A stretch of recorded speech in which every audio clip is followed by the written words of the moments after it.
Are you ready to take your business to the next level and make the money you want so that you can create the impact you desire? Then you're in the right place.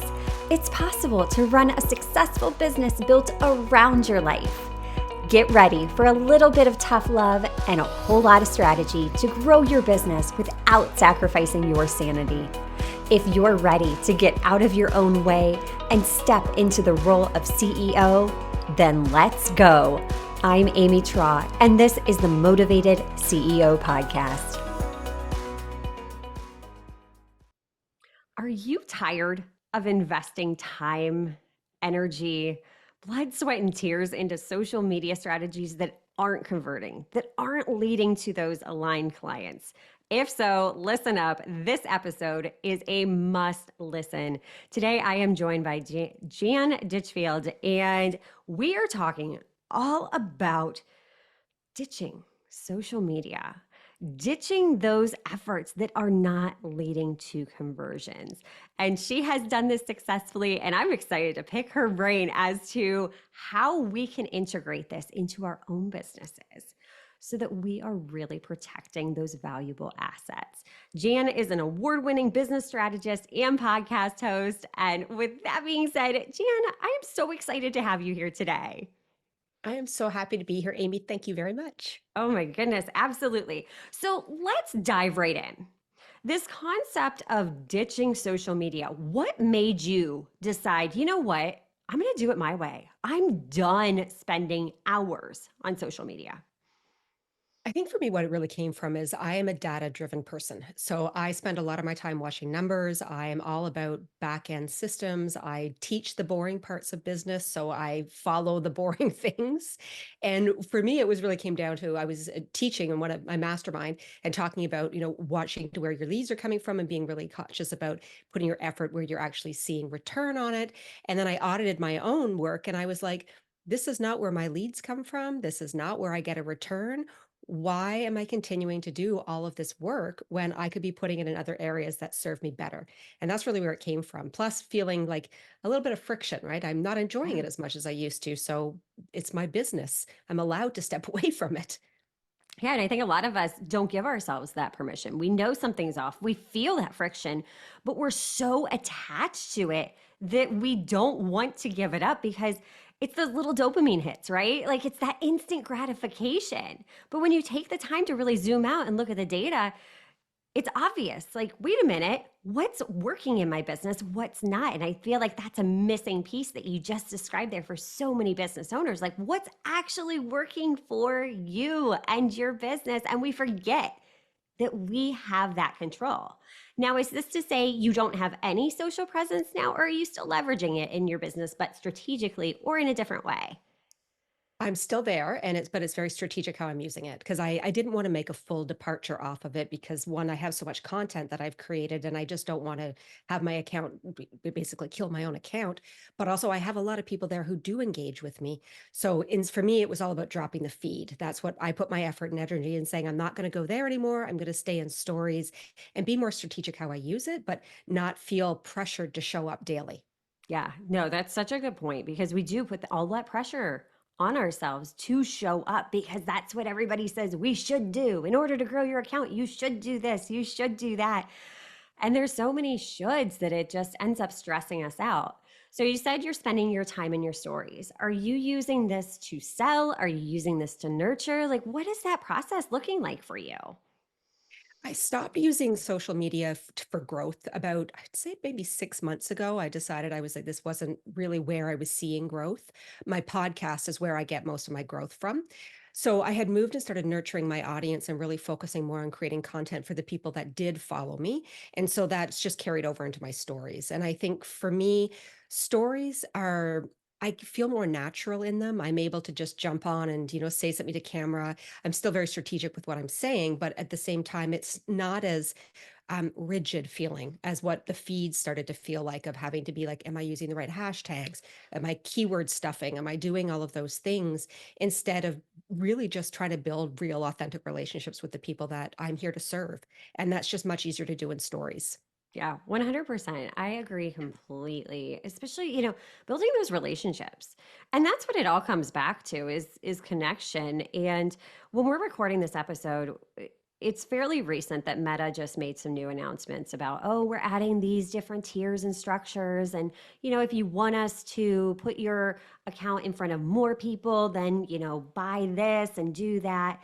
And it's really stressing a lot of people out. But you said something that, like, really comes back to it. Like social media, it's about relationships and connection. And we're so focused on growth. I think a lot of times we miss serving those that are already there, those that have been like, okay, you seem pretty cool. I'm going to follow you. Yeah, and that goes back to retention-based business strategies versus top-of-funnel business strategies, and I Yeah. think that that's really where my business is built on retention, and I teach retention, and which is all about how do I care for the people who are already there, and then get more repeat business from that instead of having to always go and chase cold leads all the time.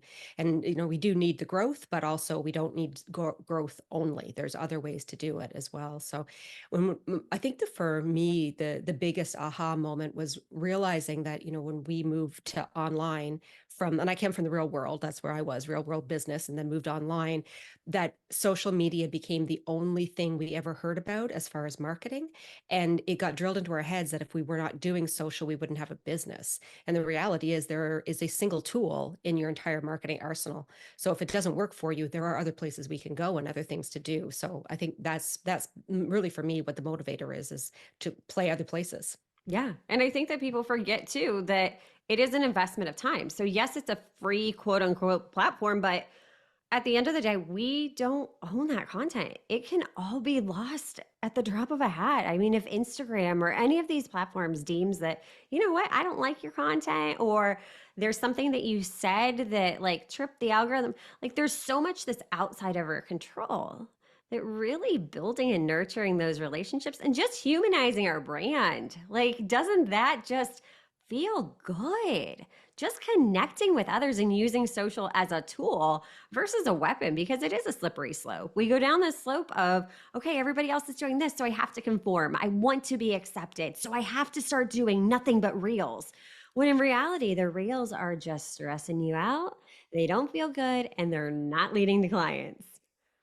Yeah, 100%. And it's like, again, the idea of comparison. And I think that's what Yeah. social media does to us is we look at somebody else's account and we judge it based on external metrics. So we see following count and we automatically think, oh, they must be making so much money in their business. Or we see the number of eyeballs that somebody's getting on a certain reel and like, oh, they're having success and we're not. And it starts this mind game because we don't actually know what's happening on the back end of someone else's business.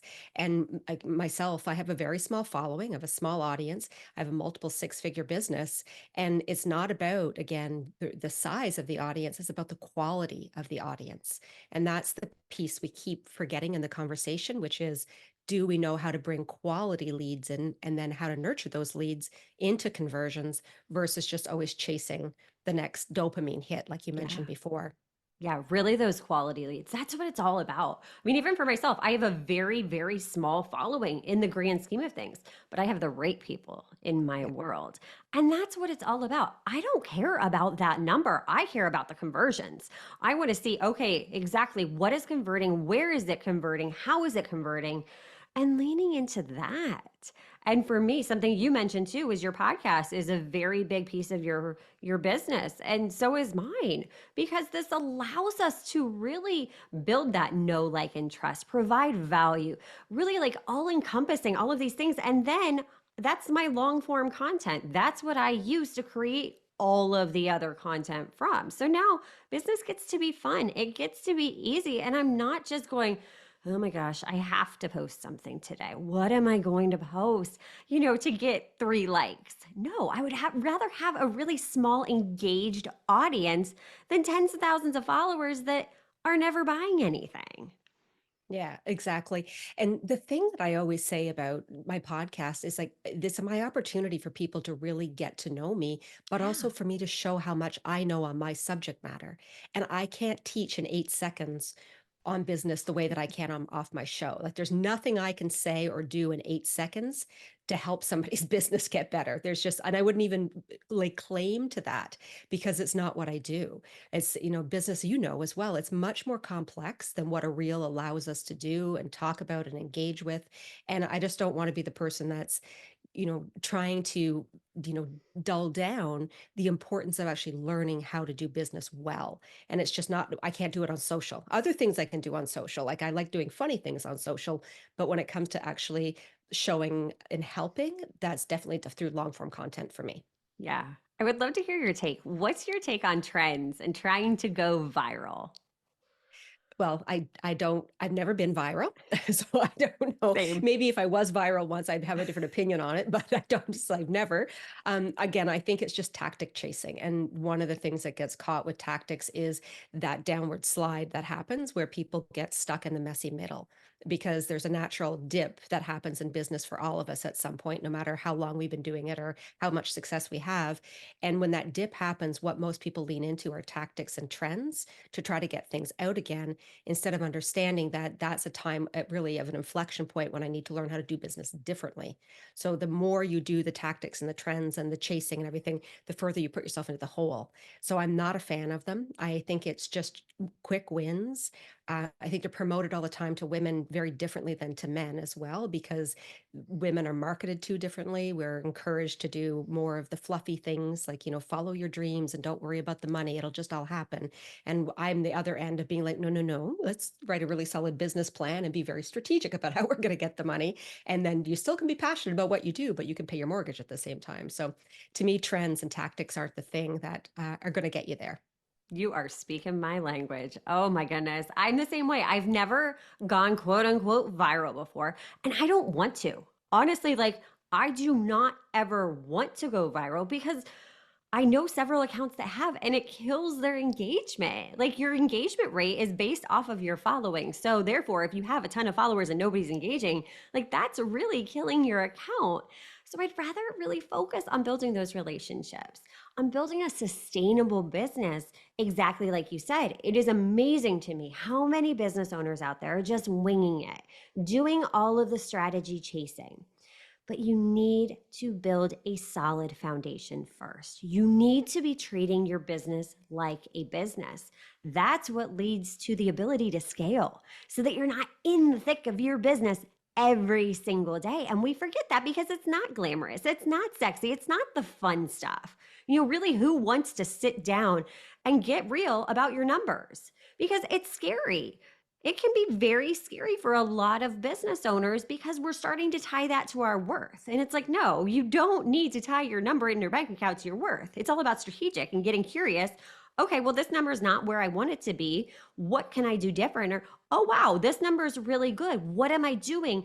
Where am I generating this so I can double down there versus, like you said, chasing all of these shiny objects and trends? Yeah, I agree with you very much. Like, again, for me, it's always like I teach again business development, like Mm-hmm. old school core business Yeah. development. So I can't really do a reel about here's a business plan. No one's going to want to watch it. No. I was just standing there holding up a business plan and pointing at it. So the things again that we believe we need in business, especially in the online space, is very, very different than what we actually need in business. And if you think about like going back into the real world again, whether we did business there through corporate or whether we, had like myself, that was my career, was I was a business strategist in the real world. I would never have done those things there. And somehow again, when I would come into the online space, what's marketed to me here is so very different than what's out there. Like I would never have landed deals by standing in the street and pointing at air bubbles. Like nobody would have worked with me. Right. But here, somehow that's normal. So it's just always odd to me how we have a very different belief around business in the two different worlds. Yeah, that's an amazing perspective because you're right. I instantly think of the guy with the sign that he would like stand on the corner, like spinning the sign, hoping that that was attracting someone. I don't know about you, but I've never actually gone into a business with a person standing outside of it with a sign that they're spinning. No. Like it just doesn't convert. It's not working, and I think that's why you don't really see too many of those people standing on street corners doing those tactics anymore. But it's really about building those sustainable businesses. And I would love to know what you said, we really need to focus on those building blocks, on those strategies. If you could summarize, what do you feel are like the two most important strategies in business that most business owners aren't taking advantage of? And instead, they're spending their time on social media. What two areas could we be spending our time and energy on instead of social? So for me, every time I see a problem in business, it either comes from top of funnel, which is lead generation, or the bottom of the funnel, which is knowing how to sell. And so I'm a big believer in really getting dialed in on the concept of learning what lead generation is and how to do it effectively and how to do it in a way that bringing quality leads in so that you can grow a business even with a small audience. I think that that's something that's very overlooked. And by that, I mean list building. I'm going to say it. The other subject no one likes talking about, but the quality of your list is far more important than the quality of your following on social media. And we don't think about how we can use social to drive people off of it. We think that we just want to have them there. And we both know that, that people who are our followers are not actually leads. They're not in our process because we don't have contact information from them. We don't have a way to have that conversation and mark what we're doing. We can't put them into a CRM. They're just people staring at us. That's essentially what it is. So I think really dialing in on understanding lead generation and list building is where you should be, and thinking every time you do something, how can I have a conversation that's going to drive people to my list? Because that's where I can nurture those relationships and then sell.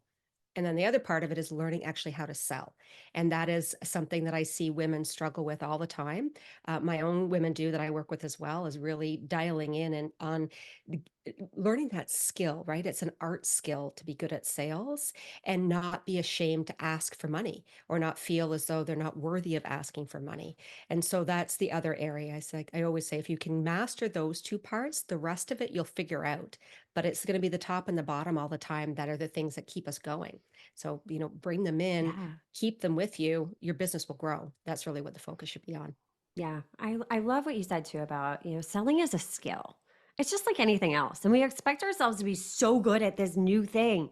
But the reality is, a lot of it is mindset, a lot of it's strategy.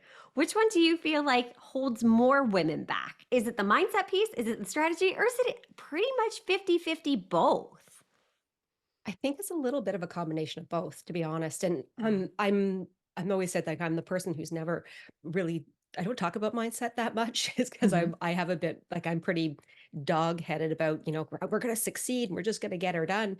But I think a lot of the time the mindset comes from the lack of strategy, so Hmm. that people are out there again winging it and selling, or selling like the way they're being taught by the gurus, and everything feels very misaligned. And so then Hmm. it starts to get into our head and we're like, well, we're not converting people because we're bad at this, instead of being like, it's actually, you're not bad at selling, you just never been taught how to sell effectively.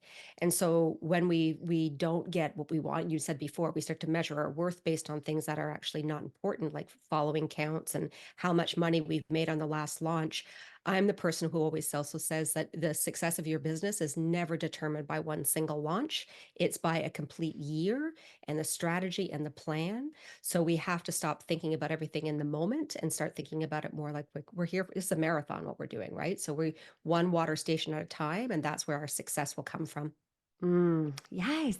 I'm really taking the time back to what you said at the beginning, looking at those numbers, really just getting curious. Because when you realize what industry conversion rates actually are, you realize, you know what, you're doing better than you think you are.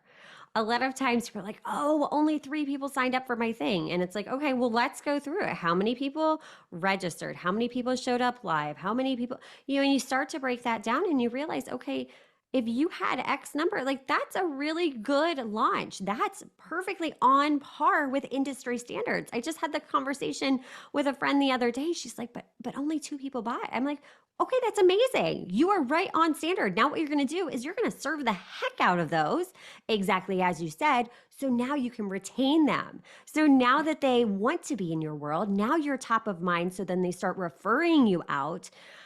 This is how businesses are built over years, not launches. I love that quote, Jan. Amazing. This was such fabulous information that you shared. Thank you so much for taking the time to unpack all of this. Where can we get into your world? Tell us about your podcast. I would love to hear all the things. Well, you can follow me on Instagram where I am in stories at chanditchfield.co. And my podcast is called No BS Business School. And I drop an episode a week, sometimes more, depending on if I'm feeling a little feisty about a topic. And I have the no BS conversations there about marketing and online business and really helping women be able to grow and scale their business. And then I also have a guide that you can get into as well that's all about lead generation. So it's lead generation made simple. You can get it at janditchfield.co/guide, and it helps you set up a very effective lead generation process with all of the help through ChatGPT, just to take the stress out of it so you can focus on growing your list, and then your revenue comes from there. Amazing. Go check that out. Jan, again, thank you so much for taking time out of your schedule to share with us today. Thank you very much. This was lovely of you. And until next time, cheers to making the money you want so you can create the impact you desire. Are you loving what you're hearing? Do us a favor and hit that subscribe button so you don't miss an episode.